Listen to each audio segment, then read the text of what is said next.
आज हम करेंगे इलेक्ट्रोकेमिस्ट्री। बहुत बहुत इंटरेस्टेड है, बहुत मज़ेदार चैप्टर है और खूब मज़ा आएगा। उनको भी मज़ा आएगा जो इस चैप्टर को पढ़ चुके हैं, क्योंकि बहुत सारे ऐसे इसमें कंसेप्ट हैं, बहुत सारी बारीक चीज़ें हैं जिनको वो मिस कर जाते हैं, वो पढ़ नहीं पाते या वो समझ नहीं पाते, और जो उनके मेडिकल के एग्ज़ाम्स में मल्टीपल चॉइस क्वेश्चन बनते हैं वहाँ पर गलतियाँ हो जाती हैं। पढ़ाने का तरीका वही रहेगा पुराना जैसे पहले पढ़ाते आए हैं। जैसे आप ग्राउंड में उतरते हैं रेस करने के लिए, तो पहले आप धीरे धीरे वार्म अप होते हैं, तो आज मैं आपको वार्म अप करूंगा इस चैप्टर के लिए। फिर आप धीरे धीरे दौड़ना शुरू करते हैं, यानी कि कल की क्लास में कुछ और आगे की चीज़ें होंगी, और लास्ट में जब एकदम लास्ट ओवर होता है तो वहाँ पूरा दम दिखाना होता है। तो उसी तरीके से जो हमारे लास्ट के 2-3 क्लासेस होंगे उसमें न्यूमेरिकल्स चलेंगे और मल्टीपल चॉइस क्वेश्चंस भी हम उसमें किया करेंगे। आज का माध्यम हिंदी है, इंग्लिश वालों को भी बहुत अच्छे से समझ में आएगा। आज जो हम करने वाले हैं वो हमारी डेली लाइफ से जुड़ा हुआ है, और डेली लाइफ से कैसे जुड़ा हुआ है आप देख सकते हैं। क्या है ये? What is this? बैटरी है ना, ये बैटरी है, सेल है। इन्वर्टर देखा होगा आपने, इन्वर्टर की बैटरी। मतलब आज मैं आपको मिस्त्री बना दूंगा एक तरीके से, आपने बनानी नहीं है बैटरी, लेकिन आप सारा कुछ समझ जाएंगे उसके बारे में।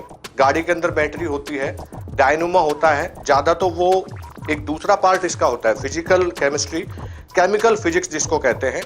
तो फिजिक्स में तो वो डायोड और वो सब चीज़ें आती हैं, लेकिन यहाँ उसके अंदर जो केमिकल होता है, कैसे इसको कंस्ट्रक्ट किया जाता है बैटरी को, बैटरी कैसे काम करती है और कब वो काम नहीं करेगी, वो सारी चीज़ें यहाँ पर हम करने वाले हैं। इस चैप्टर को हम 3 सेक्शन में डिवाइड कर सकते हैं और किसी भी यूनिट को पहले ले लेंगे, लेकिन हम सबसे पहले सेल को लेने वाले हैं। तो सबसे पहले सेक्शन में क्या क्या पढ़ेंगे हम? उसमें पढ़ेंगे cell, electromotive force, electrode potential, application of Nernst equation, वो हम पढ़ेंगे। उस पर बहुत सारे न्यूमेरिकल हैं और बोर्ड में 100% आते हैं। उसके बाद में हम करेंगे Faraday law of electrolysis, first law, पहला नियम फैराडे का, दूसरा नियम। माध्यम हिंदी रहेगा, मैं बार बार आपको रिपीट कर रहा हूँ, हिंदी और अंग्रेजी दोनों चल जाएंगी। सेल बनाना सीखेंगे, कैसे क्या होता है सेल के अंदर, किस तरीके से काम करता है। तो चैप्टर का नाम है इलेक्ट्रोकेमिस्ट्री, विद्युत रसायन। हिंदी में देखिए विद्युत यानी कि इलेक्ट्रिसिटी, रसायन केमिस्ट्री, केमिस्ट्री के अंदर इलेक्ट्रिसिटी।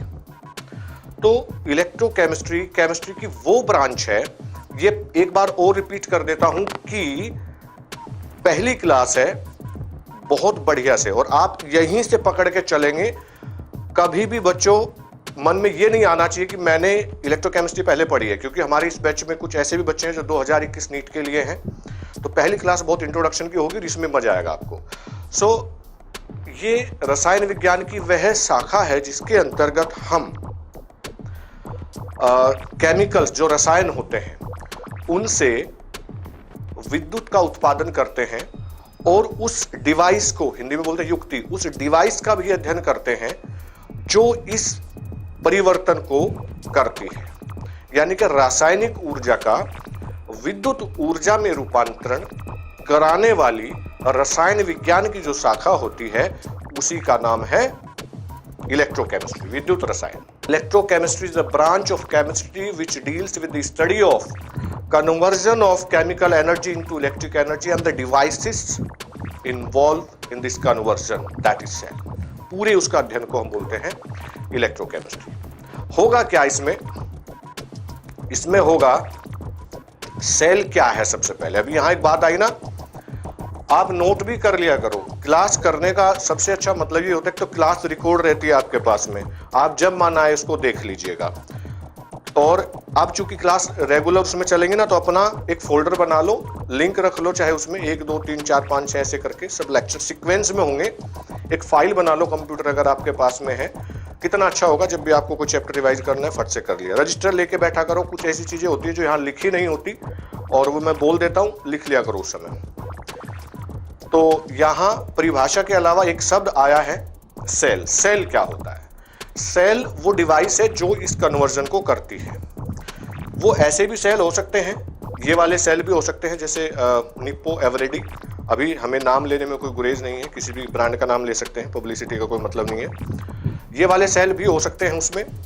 और जो आपके इन्वर्टर की बैटरी होती है, कार के अंदर बैटरी होती है, ट्रैक्टर के अंदर बैटरी होती है, वो हो सकती है, उसको सेकेंडरी सेल बोलते हैं। प्राइमरी सेल इस तरीके के होते हैं, वो मोटे वाले थोड़े से, जिसको एक बार यूज करेंगे और फेंक देंगे। इन्वर्टर की बैटरी बार बार यूज हो जाती है, वैसे ये भी रिचार्जेबल है। ये सेकेंडरी सेल होते हैं। और तीसरा होता है फ्यूल सेल, वो भी हम पढ़ेंगे बाद में। तो सेल क्या है और कैसे बनता है वो एक बार जरा देख लेते हैं, ठीक है। चलिए थोड़ा सा आगे बढ़ते हैं। ये है भाई सेल। तो सेल की परिभाषा मैंने बता दी है, हिंदी में मैं बता ही रहा हूं आपको कि सेल वह युक्ति होती है जो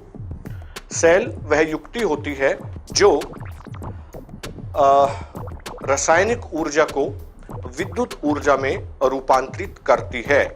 अब सवाल ये आया कि सेल के अंदर, मैंने कहा रासायनिक ऊर्जा कहां से आई? रसायन से आई। तो रसायन ऊर्जा को कैसे बनाते हैं? सेल के अंदर एक अभिक्रिया होती है जिसका नाम होता है रिडॉक्स रिएक्शन। रिडॉक्स रिएक्शन के माध्यम से ये सब कुछ होता है।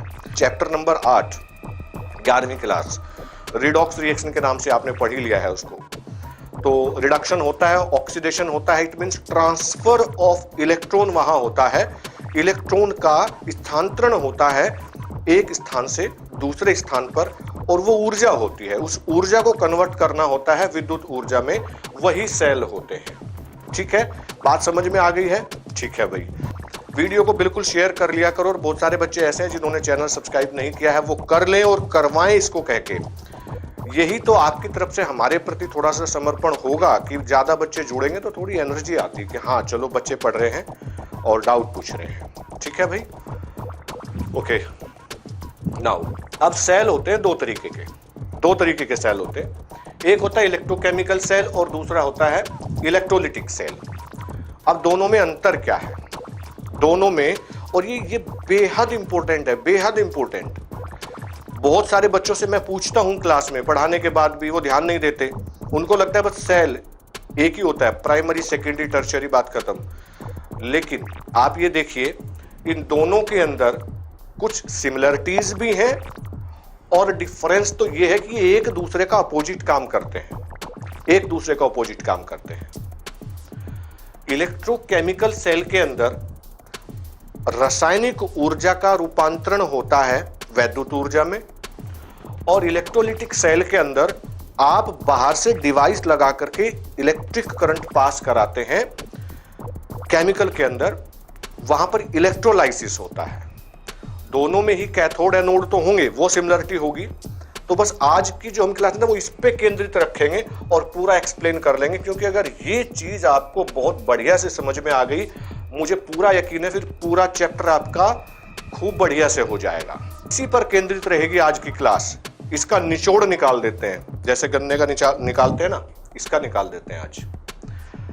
ओके, यहां लिखा है the device which convert the chemical energy and that chemical energy produced from the redox reaction into electric energy is called electrochemical cell.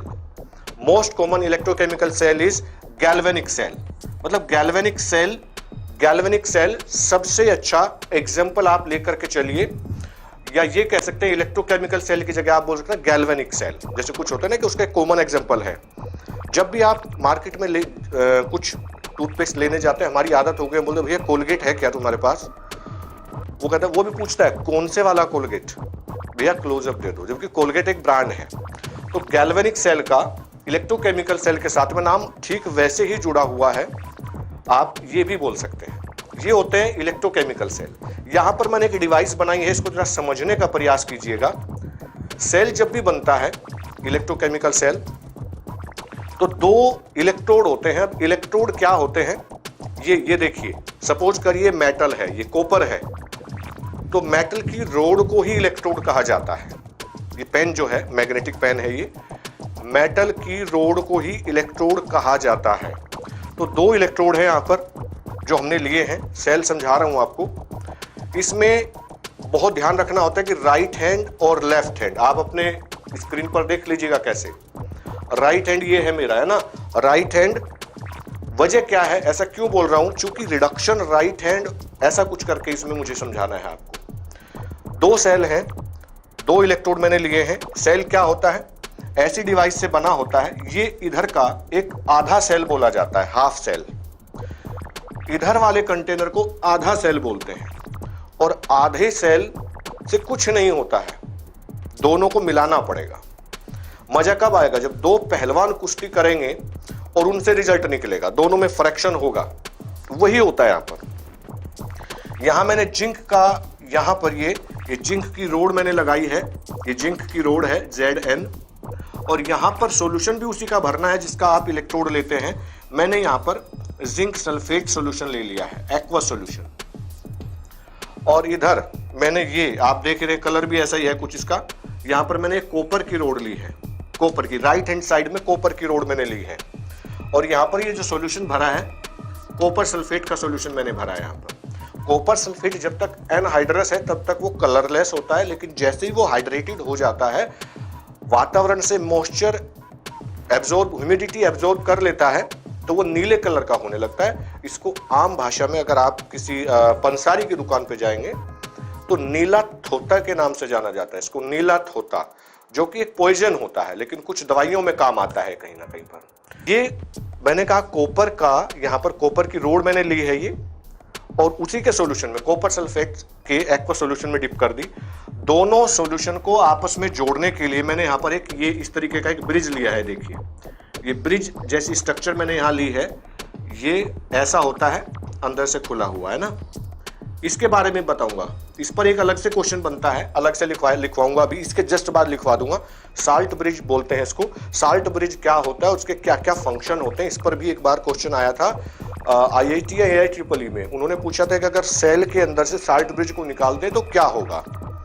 4 option दिए हुए थे। ये साल्ट ब्रिज होता है। साल्ट ब्रिज हेल्प करता है आयन को एक सॉल्यूशन से दूसरे सॉल्यूशन में ट्रांसफर होने में, ठीक है। और दोनों इलेक्ट्रोड को हमने यहां अटैच कर दिया है वोल्टमीटर से, वोल्टमीटर से। तो ये पूरा एक सेल कंस्ट्रक्ट हो गया है। इस तरीके का सेल होता है। इसकी जगह पर आप सिंगल डिवाइस भी यूज कर सकते हैं, 2 अलग अलग ना लेकर के सिंगल डिवाइस, जैसे कि इस सेल के अंदर आप देख रहे हैं। इसमें आप देखेंगे तो यहां ऊपर की ओर पॉजिटिव लिखा होता है, जो टिप होती है सेल पे पॉजिटिव लिखा होता है, और नीचे जो है ये यहाँ पर ये कैथोड, ये नेगेटिव होता है, ये एनोड का काम करता है। और ये भी एक कंप्लीट सेल है, इसमें भी 2 इलेक्ट्रोड हैं मेटल के। इसमें ग्रेफाइट होता है और इसमें कंटेनर होता है, जिंक वगैरह जो भी जिस तरीके का भी सेल होता है, ठीक है। उम्मीद करता हूँ यहाँ तक तो क्लियर हो रहा है। अब मैं वही समझा दूं पहले कि साल्ट ब्रिज, मैंने कहा साल्ट ब्रिज का क्या काम है। साल्ट ब्रिज 2 हाफ सेल को जोड़ने का काम करता है। दोनों सॉल्यूशन को बिना मिक्स किए हुए आपस में उनमें इक्विलिब्रियम सेटअप करने का काम करता है। एक तरफ से आयन दूसरे सॉल्यूशन में ट्रांसफर होते रहते हैं इस U-ट्यूब जैसी स्ट्रक्चर के थ्रू, ठीक है। इस U-ट्यूब जैसी स्ट्रक्चर होती है, उसको साल्ट ब्रिज कहते हैं। क्या काम है उसका मेन? वो आयन को ट्रांसफर करने में हेल्प करता है एक सॉल्यूशन से दूसरे सॉल्यूशन में, और वो सेल के अंदर इक्विलिब्रियम मेंटेन करने का काम करता है। जैसे इक्विलिब्रियम सेटअप हो जाता है, बैटरी डेड, है ना, बैटरी बिल्कुल डेड हो जाती है। तो फिर क्या करते हो आप? रिचार्ज करते हो उसको, फिर से वही प्रोसेस। क्या क्या लिखा है जरा देखते हैं एक बार, हिंदी में मैं आपको बता दूंगा। Salt bridge and function of salt bridge. Number 1, it allow the flow of current by completing the circuit. ये वो है जो मैं पूछा गया था नीट के अंदर, जो मैं कह रहा था आपको कि अगर हम साल्ट ब्रिज निकाल दें सेल के अंदर से, मैं यहां बना के दिखा देता हूं आपको एक बार, ये देख लीजिए। यहां पर एक हाफ सेल है,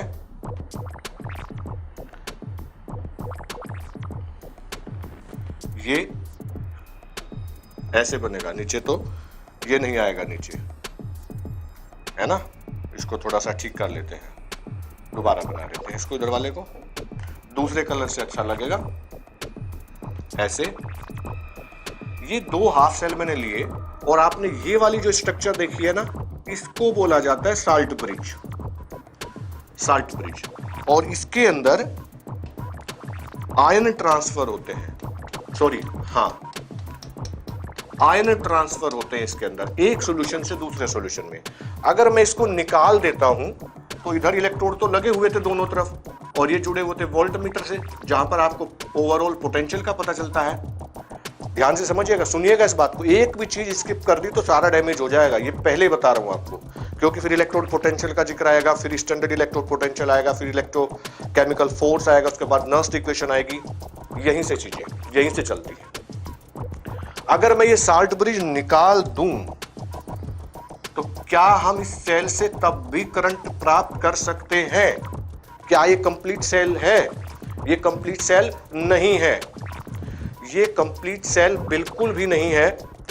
तो इसके लिए कहा जाएगा कि no current can be drawn from this cell. Now the total EMF of the cell will be zero.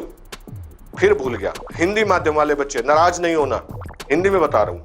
अगर मैंने ब्रिज सेतु को निकाल दिया, साल्ट ब्रिज को, तो इस पूरे सेल का विद्युत वाहक बल शून्य हो जाएगा, याद रखिएगा। फिर वापस आते हैं वहीं पर जो पॉइंट लिखे हुए थे। दूसरा पॉइंट है, it maintains electrical neutrality of electrolytes in two half cell. बता चुका हूं, दो हाफ सेल हैं, दोनों के मध्य उदासीनता, इलेक्ट्रिकल न्यूट्रलिटी बनाने की कोशिश करता है, क्योंकि जब एक तरफ से आयन दूसरी तरफ आएंगे और इक्विलिब्रियम मेंटेन हो जाएगा, देन अगेन इक्विलिब्रियम मेंटेन होने पर टोटल ईएमएफ जीरो नहीं होगा। ये बात ध्यान रखिएगा। पता कैसे चलेगा? जब नर्स्ट इक्वेशन आप करोगे, Kc जीरो हो जाएगा, इक्विलिब्रियम। इक्विलिब्रियम जानते हो क्या होता है? पढ़ा है ना आपने?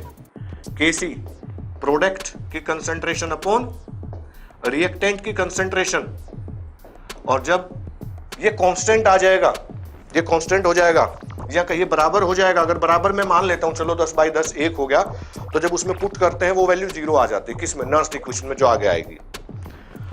It prevents the transference of electrolyte from one half cell to the other but help to transfer the ion. वो सॉल्यूशन को मिक्स नहीं करता, बस आयन को मिक्स करने में हेल्प करता है। और उसके कैरेक्टरिस्टिक्स क्या है भाई? साल्ट ब्रिज के characteristics, the electrolyte should be inert. एक तो खास बात यह है कि जो इलेक्ट्रोलाइट्स है वो इनर्ट होना चाहिए, रिएक्टिव नहीं होने चाहिए, आपस में दोनों में रिएक्शन नहीं होनी चाहिए। The cation and anion of the electrolyte used should be of the same ionic mobility. Physics में आपने पढ़ा होगा ट्रांसफरेंस नंबर TC, है ना, कैटायन के लिए, एनायन के लिए। तो साल्ट ब्रिज और साल्ट ब्रिज के फंक्शन मैंने बता दिए। सेल का कंस्ट्रक्शन कैसे होता है ये मैंने बताया। इलेक्ट्रोकेमिकल सेल के बारे में मैंने बताया। अभी और चीजें थोड़ी सी देखनी बाकी हैं आपको, उससे और ज्यादा क्लियरिटी हो जाएगी। इलेक्ट्रोकेमिस्ट्री में ही इफ एन एक्सटर्नल, अच्छा अब ये जो गैल्वेनिक सेल जो कॉपर से हमने बनाया था और जिंक से बनाया था, उसका जो पोटेंशियल होता है वो होता है 1.1 वोल्ट। दो तरीके हैं इसको नापने के। कैसे नापेंगे? इलेक्ट्रोकेमिकल सेल से जो आपको इलेक्ट्रिसिटी जनरेट हो रही है उसके अगेंस्ट इलेक्ट्रोलिटिक सेल आप लगा दीजिए। इलेक्ट्रोकेमिकल सेल के अगेंस्ट इलेक्ट्रोलिटिक सेल। या ये कहिए कि मैं ये कहूं कि एक पहलवान है, उसमें बहुत ताकत है। कितनी ताकत है मुझे कैसा पता चलेगा? क्योंकि उस ताकत को नापने का कोई यंत्र तो मेरे पास है नहीं, और मैं उसके साथ कुश्ती नहीं करना चाहता। तो मैं क्या करूंगा, मैंने किसी दूसरे व्यक्ति के साथ में कुश्ती की होगी, तो मुझे एहसास है कि वो मेरे से कमजोर है, और अगर वो जीत गया तो डेफिनेटली मैं इससे जीत जाऊंगा। तो मैं क्या करता हूं, मैं उसकी कुश्ती इसके साथ कराता हूं, दोनों की फाइट देखता हूं। फाइट से एहसास हो जाएगा इसके अंदर कितना फोर्स है। पोटेंशियल नापने का ये एक तरीका है कि यहाँ एक सेल है, उस सेल के अंदर कितना पोटेंशियल डेवलप हो रहा है, उसके अगेंस्ट ऑपोजिट पोटेंशियल देने वाला दूसरी डिवाइस लगा दीजिए और बीच में वोल्ट मीटर कनेक्ट कर दिया, तो वो दोनों का ऑपोजिट फोर्स लग करके जब वो निडल जीरो पे आ जाएगी तो उससे पता चल जाएगा यहां से आपने कितना करंट इसको दिया है। ये एक ठीक वैसे ही जैसे आप केमिस्ट्री में प्रैक्टिकल में टाइट्रेशन करते हो, वही एक्सपेरिमेंट बन जाएगा आपका। इसको किया भी जा सकता है लेबोरेटरी के अंदर। हाँ, इसको फिर मैं बताता हूं। If any external opposite potential is applied in the galvanic cell and increase slowly, we find that the reaction continue to takes place till the opposing voltage reach the volt of 1.1 volt। भाई याद रखिएगा बच्चों, direct पूछ सकते हैं galvanic cell copper और zinc से बने हुए का पोटेंशियल कितना होता है, याद रखिएगा प्लीज 1.1 वोल्ट। ठीक है,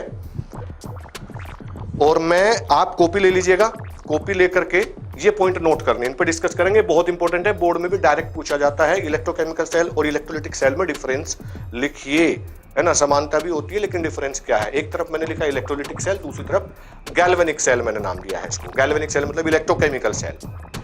तो इलेक्ट्रोलिटिक सेल में पहला पॉइंट क्या है, याद करना और समझना दोनों अलग अलग चीज है। याद करना और समझना दोनों अलग अलग चीज है। Electrical energy is convert into chemical energy. मैंने कहा था ना उल्टा काम करता है इलेक्ट्रोलिटिक। इलेक्ट्रोकेमिकल ने क्या किया था, दो सेल ने, हाफ सेल ने मिलकर के इलेक्ट्रिक करंट जनरेट किया था, और इस सेल के अंदर क्या होता है, इलेक्ट्रिक करंट हम सप्लाई करते हैं। तो ये कह सकते हैं कि दोनों में देखिए समानता क्या है, दोनों में दो इलेक्ट्रोड हैं, कैथोड एनोड, कैथोड एनोड। वहां कैथोड एनोड के बीच में जो केमिकल रिएक्शन होती है उससे हमें इलेक्ट्रिसिटी प्राप्त होती है, तो वहां आपको वोल्ट मीटर लगाना होता है। इसके अंदर वोल्ट मीटर को हटा करके बैटरी सेट करनी है, क्योंकि बैटरी से करंट जाएगा, तो जो काम वहां कैथोड पर हो रहा है यहां वो एनोड पे हो रहा है। Chemical energy is converted into electric energy. Next is electrical energy bring about a redox reaction.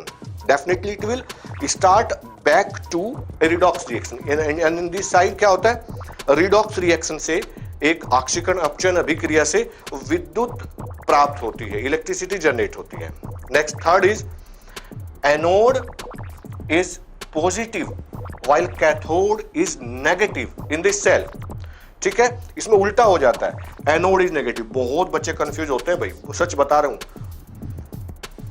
पढ़ने के तरीके आप देखिए, एक जो आईआईटी में बच्चा है, जो एम्स में बच्चा है, एम्स वालों के बहुत टच में रहे, आईआईटी दिल्ली के बहुत टच में रहे, लाइब्रेरी में भी जाते थे पीएचडी करते टाइम। और हम चूंकि आईआईटी और उनमें नहीं पढ़े थे, तो दिल्ली यूनिवर्सिटी में थे, तो जब वहां जाते थे तो हम उनके पढ़ने का तरीका और हम कैसे पढ़ते थे अपने टाइम, वो मैं देखता था। वो बाल की ना खाल निकाल लेते हैं एक वर्ड को लेकर के, ये ऐसा क्यों हुआ है। और साधारण सा जो बच्चा होता है ना, उसने 4 रट लिए, इनमें से 2 रट लिए, काम हो गया, 70% नंबर आ जाएंगे। तो नीट तो नहीं क्रैक होगा, कम से कम नीट उसका क्रैक नहीं होता है। इसलिए बता रहा हूं क्योंकि इससे सवाल पूछा जाता है।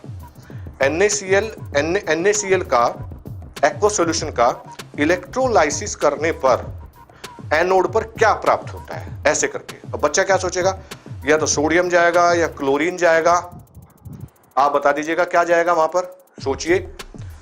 तो सोचना पड़ता है कि सेल कौन सा है। यहां जो काम एनोड कर रहा है, यहां एनोड पॉजिटिव है और यहां एनोड नेगेटिव है।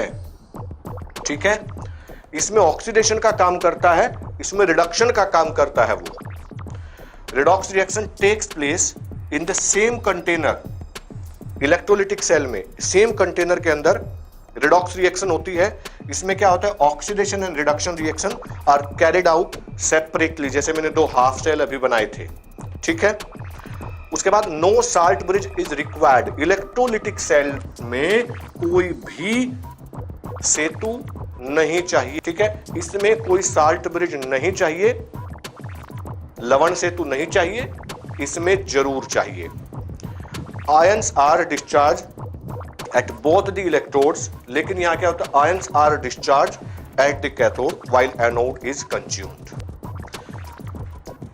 जो हिंदी माध्यम वाले बच्चे हैं, परहेज तो यार उर्दू से भी नहीं करना, परहेज तो पंजाबी से भी नहीं करना। क्या पता अफसर बन जाओ, पंजाबी पोस्टिंग हो जाए, देन की दसोगे उठे। तो आनी चाहिए ना, थोड़ी बहुत सीख लिया करो। इंग्लिश और हिंदी ये कोई सब्जेक्ट थोड़ा ही होता है, ये तो अभिव्यक्ति का माध्यम है, और अपनी जिद पे अड़े नहीं रहना चाहिए, सीख लेना चाहिए। मैं तो हिंदी इंग्लिश दोनों आपके सामने बोल रहा हूं। ये मैंने दोनों बनाए हैं, डैनियल सेल बनाया है और इधर गैल्वेनिक सेल लिया है। गैल्वेनिक सेल में देखिए, यहां साल्ट ब्रिज है, यहां भी लगाया है ना, यहां तो जरूरी है। डैनियल सेल में तो जरूरी है, देखिए दोनों से यहां पर इलेक्ट्रिक करंट जनरेट हो रहा है, और यहां पर बैटरी मैंने सेट की हुई है। बैटरी जो है दैट विल प्रोड्यूस करंट, तो यहां इलेक्ट्रोलाइसिस होगा। इस पर हम पढ़ेंगे Faraday law of electrolysis. Faraday के जो नियम है, नियम नंबर 1, नियम नंबर 2, ये पढ़ेंगे। ओके,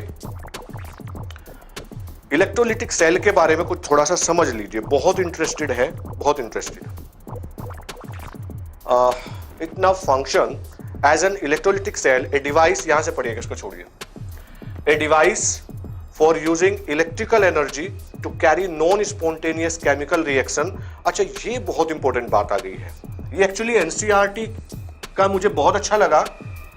आप लोग एनसीईआरटी बहुत फॉलो करते हैं, मैंने एनसीईआरटी एज सच उठा ली है। मैं बता रहा हूं, ये लाइन एनसीईआरटी की लाइन है जो मुझे समझानी है आपको। यहां एक वर्ड आया है और वो है नॉन स्पॉन्टेनियस।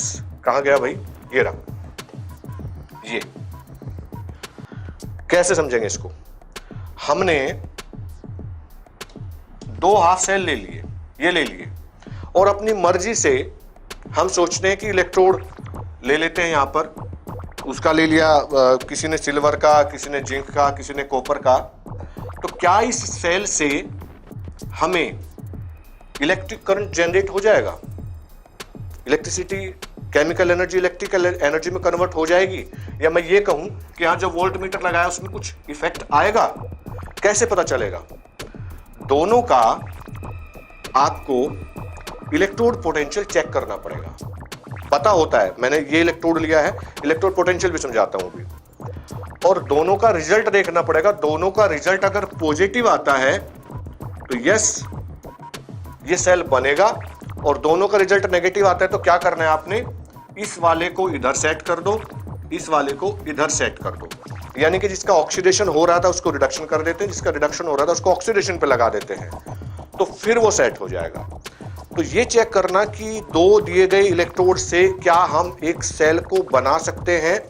उसका तरीका ये होता है कि उनका रिजल्ट इलेक्ट्रोड पोटेंशियल हम निकालेंगे, धीरे धीरे सीखेंगे अभी आगे। फॉर्मूला होता है ई ऑक्सीडेशन प्लस ई रिडक्शन, दूसरा होता है कैथोड माइनस एनोड, समझा दूंगा आपको हिंदी में भी। तो अगर वो पॉजिटिव वैल्यू आ जाती है तो हाँ, हम कहेंगे सेल बनेगा, और अगर उन दोनों का रिजल्टेंट नेगेटिव आता है हम कहेंगे नहीं बनेगा। क्योंकि एक फॉर्मूला होता है delta G is equal to minus n E F, और डेल्टा जी आप थर्मोडायनेमिक्स में पढ़ चुके हैं। ये होता है गिब्स मुक्त ऊर्जा, Gibbs free energy. You know very well. Gibbs free energy में क्या होता था?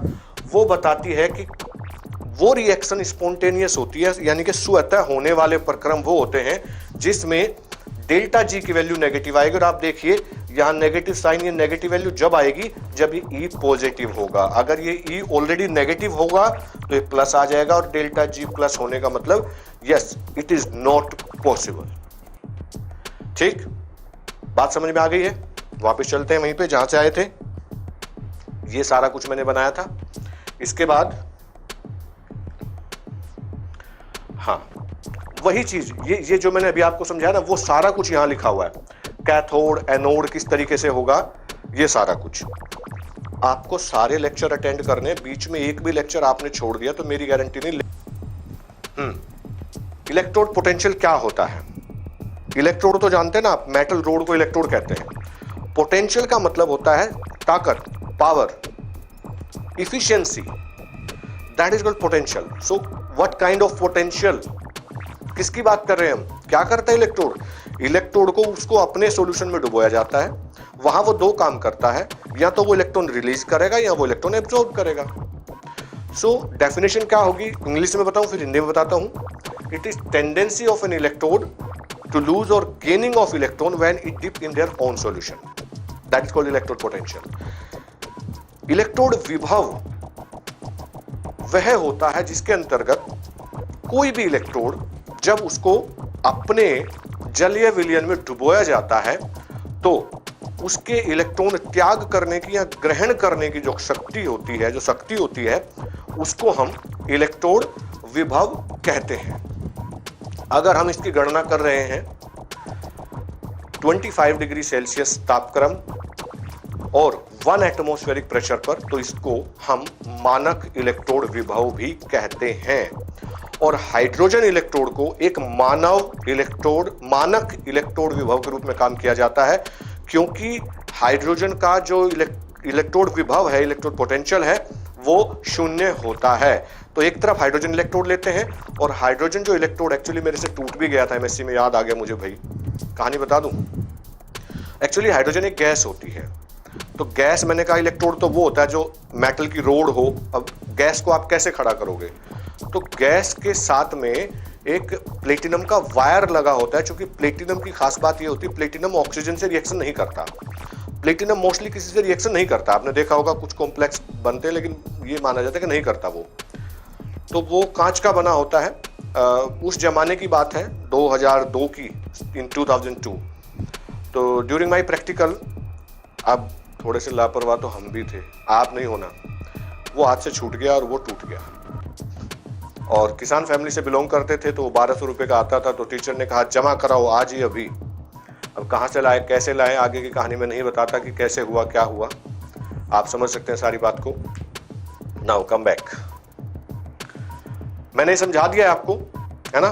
एक काम करते हैं, इससे जो आगे की जो चीजें हैं, इससे आगे की वो अगली क्लास के लिए रखते हैं, ठीक है।